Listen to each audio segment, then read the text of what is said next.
Imagine waking up each day not knowing whether your stomach will cooperate with you. For millions of people, that uncertainty is a daily reality. Gastroparesis is a chronic gastrointestinal disease where the stomach muscles do not function properly, causing delayed or incomplete emptying of food into the small intestine. While this condition may be invisible to others, the effects are anything but. People with gastroparesis often experience nausea, vomiting, bloating, abdominal pain, and even malnutrition. Despite how life-changing it is, gastroparesis remains underdiagnosed and widely misunderstood. I've lived with gastroparesis for 7 years, and my experience has given me both a personal and medical perspective on why this condition deserves more attention. Understanding what gastroparesis is, what causes it, and how it can be treated is key to raising awareness and improving the lives of those affected. The term gastroparesis literally means paralysis of the stomach. It's a functional disorder that affects the nerves and muscles of the stomach, slowing or even stopping the normal emptying of the food. Normally, our stomach muscles contract in a rhythmic pattern to push food into the small intestine, a process known as peristalsis. In people with gastroparesis, these contractions are weak or disrupted. As a result, food can remain in the stomach for far too long, leading to nausea, pain, and other digestive complications. While the medical definition explains what happens inside the body, the symptoms reveal the real challenges that face each day. The symptoms of gastroparesis can range from uncomfortable to completely debilitating. The most common include persistent nausea, frequent vomiting of undigested food, bloating, and abdominal pain. Over time, these symptoms can lead to malnutrition, dehydration, and unintended weight loss. Because these symptoms often mimic other digestive issues, it can take months or even years for some to receive an accurate diagnosis. This delay can be both physically draining and emotionally exhausting.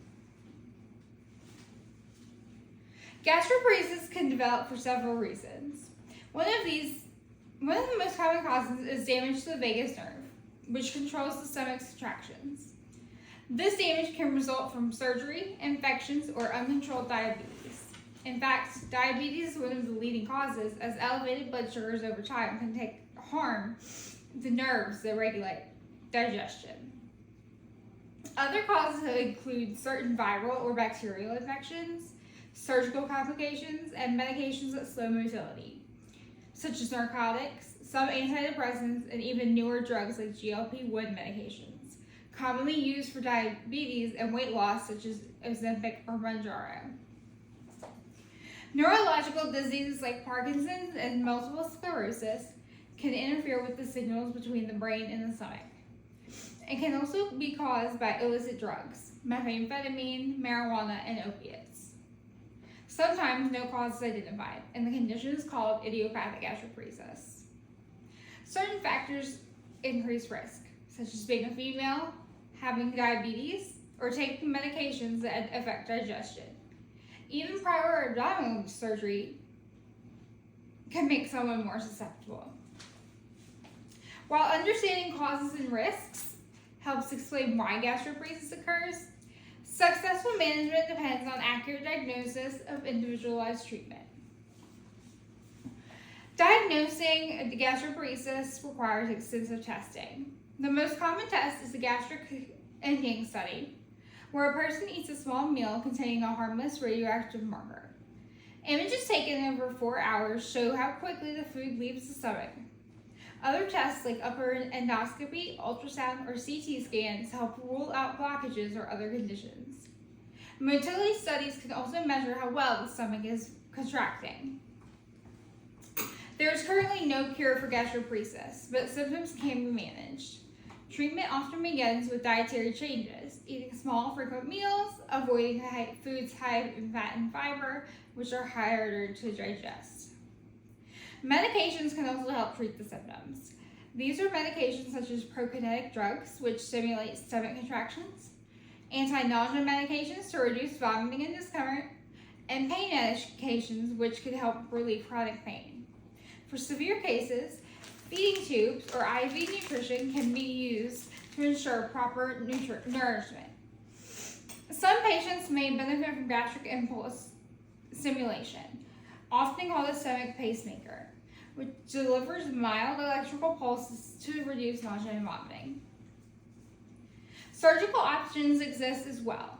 Procedures like the G-POEM and pyloroplasty can improve gastric emptying for some patients. These are sewing procedures that involve widening the opening of the pylorus, which is the lower part of the stomach that connects it to the small intestine.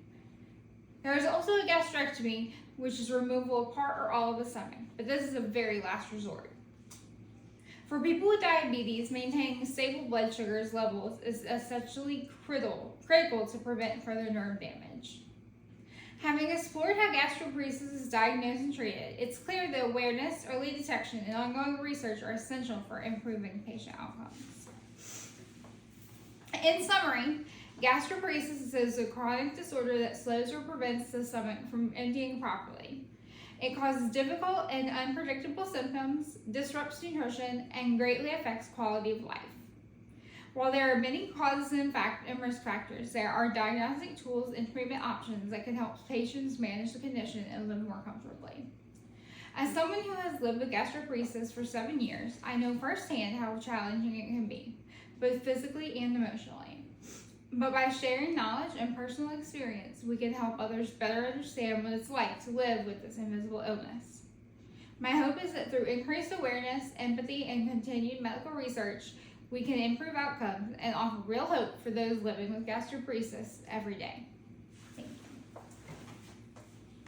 Now hurry and get me a shirt because I'm going to pass out.